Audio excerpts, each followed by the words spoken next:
about 15% loaded at the moment.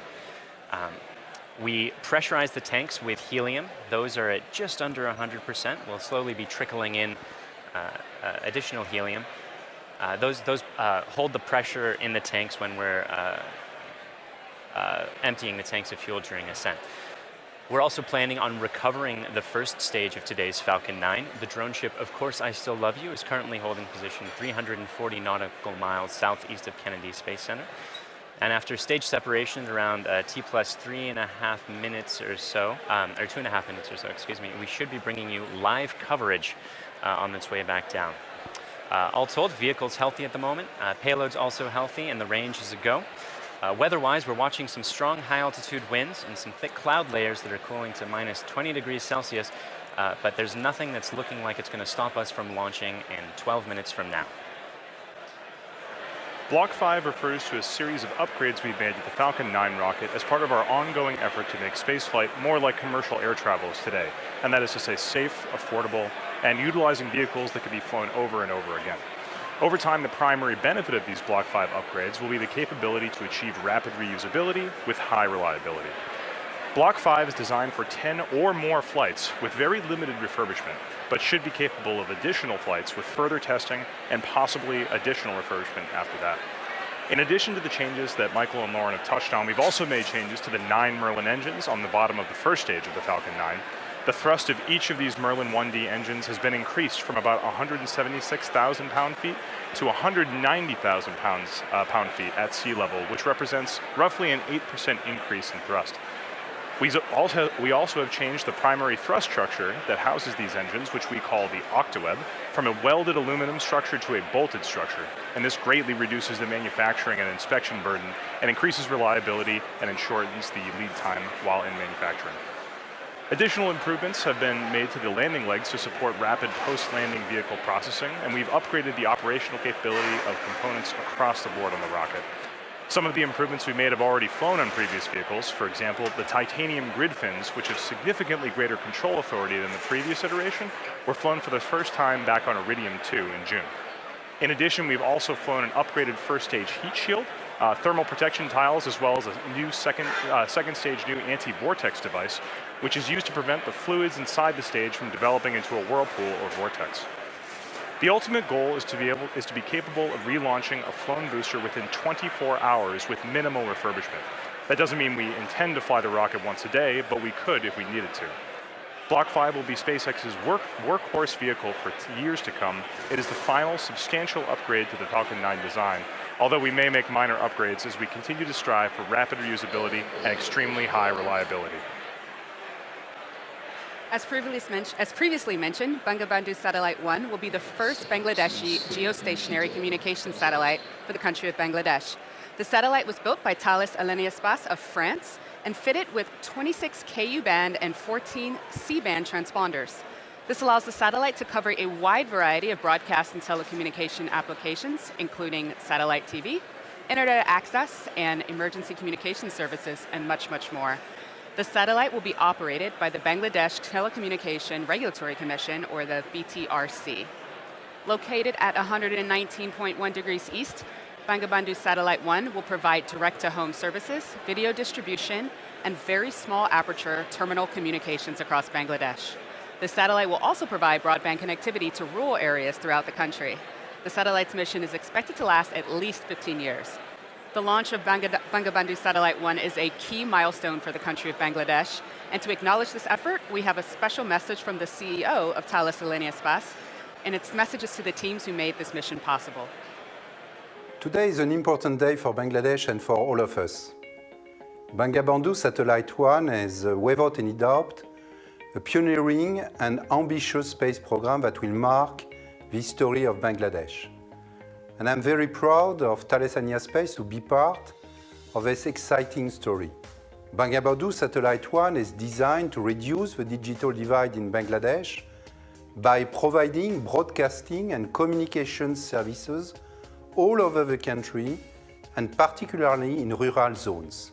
This satellite will highly contribute to the economic development of Bangladesh. Being the country's first telecom satellite, it also represents the confirmation of Bangladesh's entry into the high-tech space sphere. And at Thales Alenia Space, we are delighted to contribute and make this happen. The teams from Bangladesh worked with us in a very professional and human way. We will never forget the emotional and decisive moment of the satellite's acceptance review in our clean rooms. The entire delegation, with the Bangladeshi flag in their hands, began to sing in unison in front of the huge silvery mass of the Bangabandhu Satellite 1. It's moments like these that really lend meaning to our motto, Space for Life. I would like to congratulate all teams involved for doing such a fantastic job. Thales Alenia Space teams for their large contribution and for having delivered the satellite on time, Spectra, our efficient satellite ground segment partner in Bangladesh, and SPI team for the close cooperation with our teams along the program. Finally, I would like to warmly thank BTRC for entrusting us with the first satellite. From beginning to end, you can count on Thales Alenia Space. Joy Bangabandhu, joy Bangladesh. We're now at about T minus 6 minutes and 30 seconds, and at this point, stage 1 and stage 2 are just about fully loaded with almost 1 million pounds of kerosene fuel and liquid oxygen. The second stage is 100% full of RP1 and about 85% full of liquid oxygen. The first stage is just under 100% of RP1 and at about 98% of liquid oxygen. We'll continue topping both stages off until about T minus 2 minutes to keep the propellants as cold and therefore as dense as possible. That way we can fit as much propellant onto the vehicle to loft the satellite this afternoon. Around the T minus 7 minute mark, we began our engine chill procedure. The propellants are much colder than the engines, and so it's important to get the engines to the correct temperature by slowly flowing propellant through them before ignition. Liquid oxygen in particular is so much colder that it would turn into a gas upon first contact, which would be a pretty hard start for the engine. The next major activities, the strong back, that's the white structure right next to Falcon 9 there, will open and slightly retract away from the rocket. It will fully recline as soon as Falcon 9 leaves the pad. At T minus 3 minutes, we'll be performing an engine wiggle. That's double checking to make sure that the thrust vector control system is working properly. That's the system that allows the engines to steer Falcon 9 during ascent. At T minus 60 seconds, you'll hear that Falcon 9 is in startup mode, which means that the rocket's internal flight computers have taken over the countdown. One more interesting change for this mission in particular relates to how we're using the Merlin engines. In Block 4, the engines were used with a constant chamber pressure. Because engine thrust depends on both chamber pressure and external atmospheric pressure, the engine thrust would slowly increase by up to 10 or 15,000 pounds per engine during ascent. The difference here is that for Block 5, we'll be maintaining a constant thrust of 190,000 pound force until cutoff, which means that we'll be slowly decreasing the engine's chamber pressures over time in order to compensate for the decreasing atmospheric pressure during that ascent.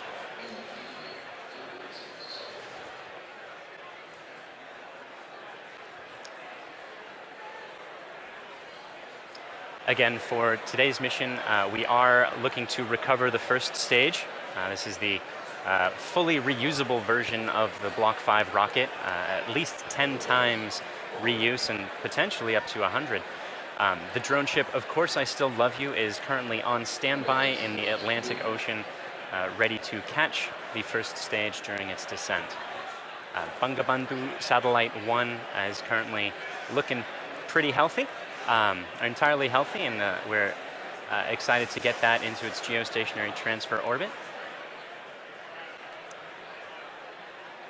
The range is currently go, and the weather is also still looking good enough for us to launch today. At this point, we're just outside of T minus 3 minutes, so let's listen in to the last few minutes of terminal count.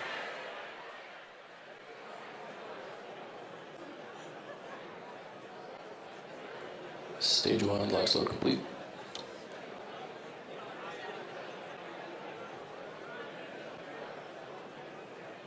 Bleed verification. Strong back lower complete 88.5 degrees.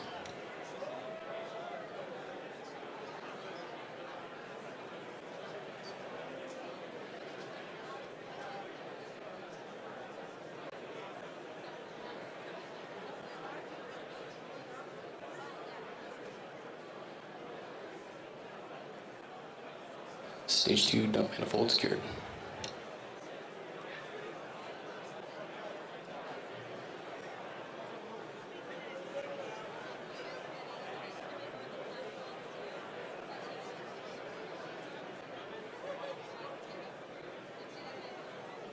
Stage 2 locks throttle on back.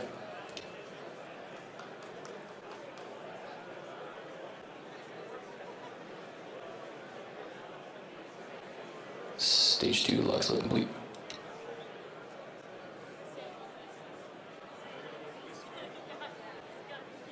Falcon 9 is on internal power.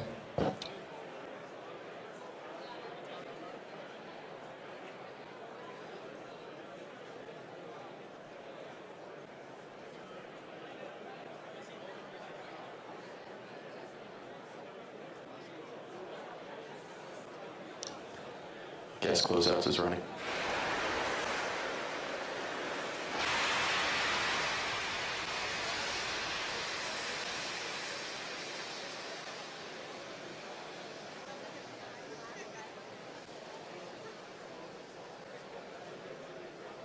M1D fuel bleed complete.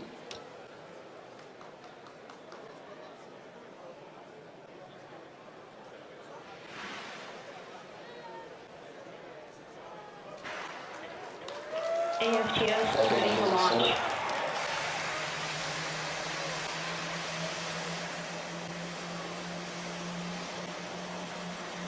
LV countdown, we've had a launch abort sequence start.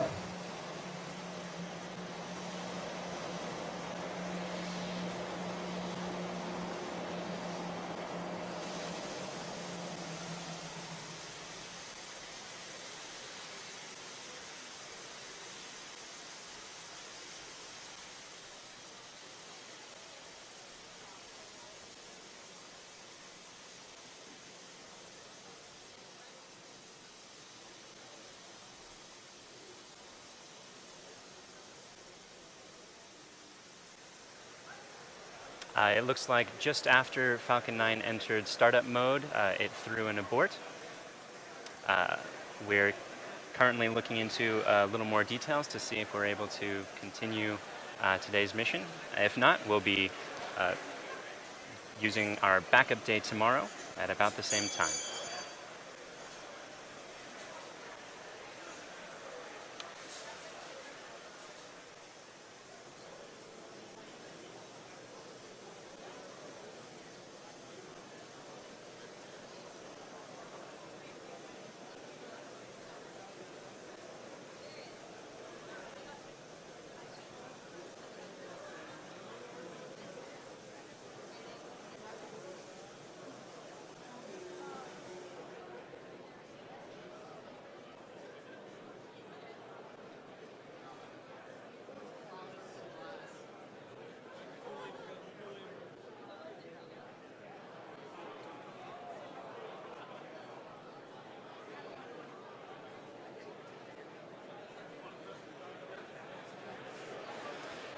If you're just joining us, it appears we had an abort thrown by the vehicle just after it entered startup mode.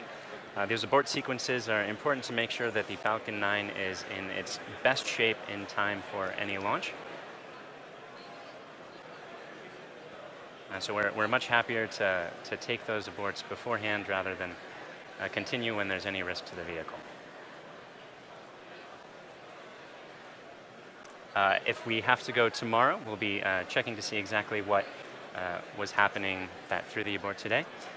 The backup launch window opens tomorrow at 4:14 p.m. Eastern Time, or 8:14 Universal Coordinated Time, and closes at 6:21 p.m.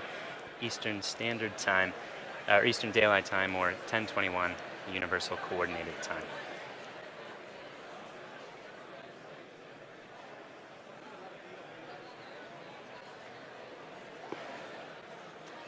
Hang on for a few more moments. We're waiting for official word from the countdown net, and we'll get back to you shortly.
Again, if you're just joining us, we had an abort just before our predicted launch time of 5:47 p.m. Eastern Time.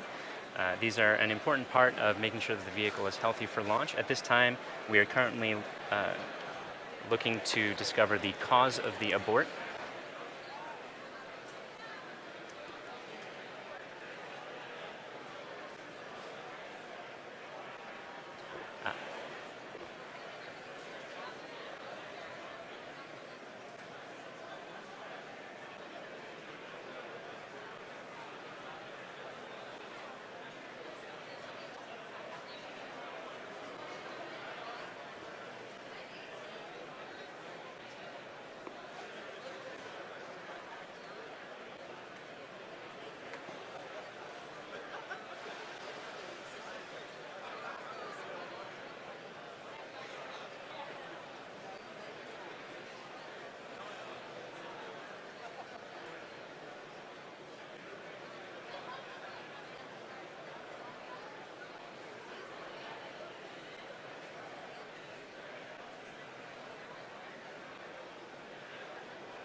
We're still looking to discover the cause of the abort that Falcon 9 threw just after, or just inside T-minus 1 minute.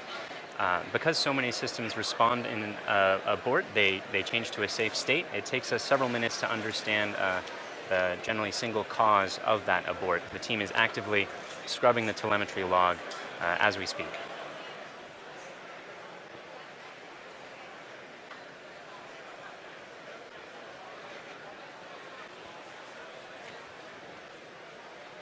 CLD on countdown 1. Vehicle is safe. Please stand by while reviewing data.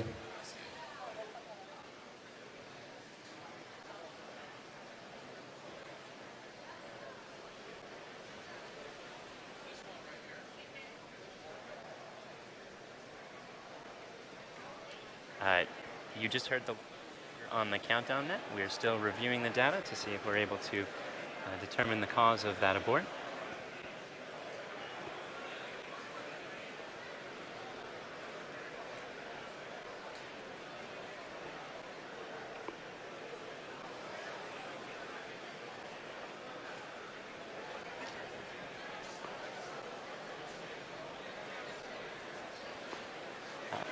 And you heard the launch director announce that the vehicle is safe and gave the okay for payload to go back to external power.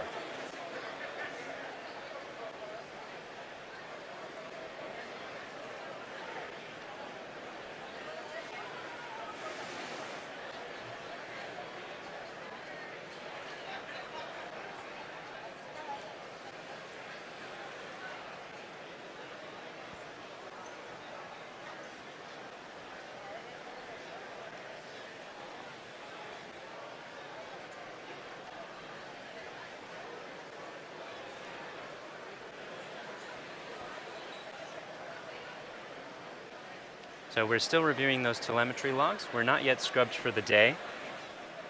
We're working to bring you that information as quickly as possible. If we're able to launch today, or if we are not able to launch today, excuse me, then our backup window is at about the same time tomorrow at 4:14 p.m. Eastern Time, closing at 6:21 p.m. Eastern Time.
We are still continuing to look at the data to determine if we can understand the cause of this afternoon's abort.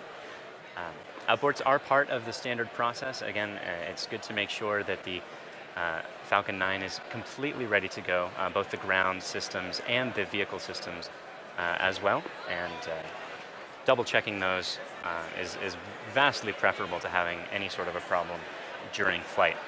There's still a chance that we may be able to launch today, and we're working to see if that's going to be possible. Otherwise, we'll aim for a backup launch window tomorrow afternoon.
If you're just joining us, we had an abort at the very final stages of countdown within 1 minute for a launch time of 5:47 p.m. Eastern Time.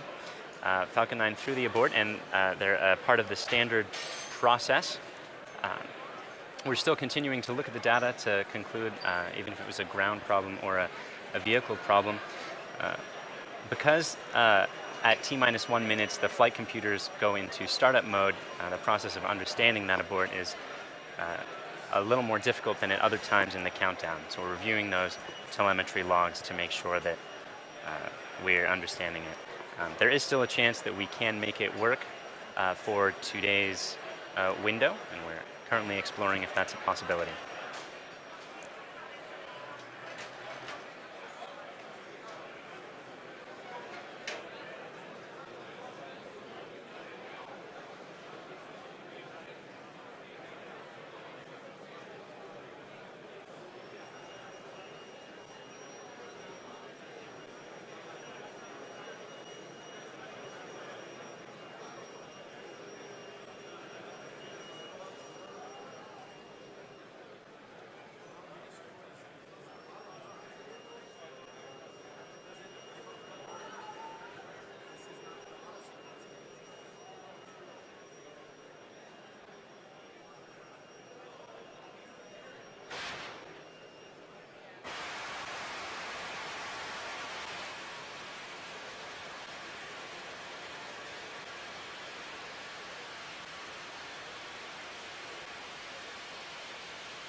And if you're just joining us, you can see that it's a T-minus 15-minute clock at the moment in a yellow state, which means we're in a hold state. We threw an abort at just inside of T-minus 1 minute as Falcon 9 had taken control of the countdown. Those aborts are part of the standard process to make sure that everything is working just as we're expecting. Much better to have those sorts of signals on the ground rather than any time during ascent.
It's the LD on countdown and officially scrubbed for today, preparing for a 24-hour recycle.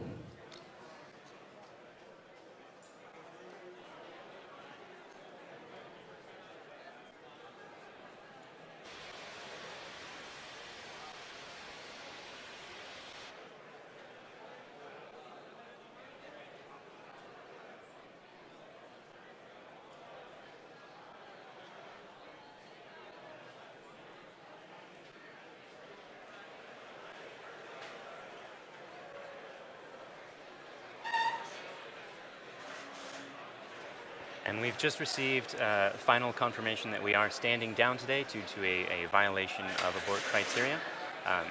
The vehicle and payload are in good health. The next launch opportunity is tomorrow, May 11th. Again, if you're just joining us, we had a launch attempt at 5:47 p.m. Eastern Time. Falcon 9 threw an abort in the final minute of countdown. And it seems like we are unable to reach the launch, or to launch within the launch window for today at this time. We have concluded a preliminary review, however, and have determined that the vehicle and payload are in good health, and will be aiming to launch tomorrow during our backup launch window at 4:14 p.m. Eastern Time, closing at 6:21 p.m. Eastern Time.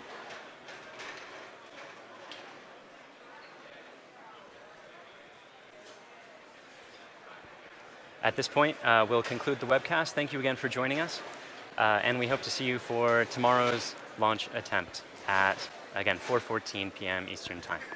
Thank you again.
For the first time, SpaceX will launch the latest and final version of its Falcon 9 rocket called the Block 5.